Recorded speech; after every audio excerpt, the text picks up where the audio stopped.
IPL এ কোটি টাকার উদ্বোধনী অনুষ্ঠান হলো পণ্ড এবং এক ঝড়ো হাওয়ায় এই অনুষ্ঠানটি বন্ধ হয়ে গেল। এখানে এই অনুষ্ঠানে পারফরমেন্স করার কথা ছিল কিং খান শাহরুখ খানের, সঙ্গীত শিল্পী অরিজিৎ সিং, শ্রেয়া ঘোষাল এবং দিশা পাটানি, অনন আউজাল, এই সমস্ত বড় বড় নামি দামি এছাড়া আরো অন্যান্য তারকাদের পারফরমেন্স করার কথা ছিল, কিন্তু ঝড় বৃষ্টিতে সবকিছু হয়ে গেল পণ্ড এবং কোটি টাকা হলো লস বিসিসিআই এর। দেখুন, এটা আগের থেকে অনুমান করা গিয়েছিল যে আইপিএল এ আজকে এবং উদ্বোধনী ম্যাচে বৃষ্টির সম্ভাবনা প্রবল, এবং সেই কারণে এইটা যে হওয়ার সম্ভাবনা খুবই কম ছিল সেটা আগের থেকেই অনুমান করা গিয়েছিল।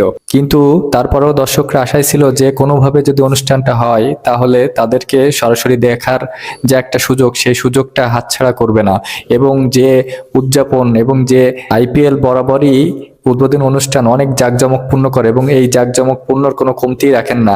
তো সমস্ত কিছুই এবার হয়ে গেল নষ্ট, এবং এর পিছনে আবহাওয়াই দায়ী বলা যায়।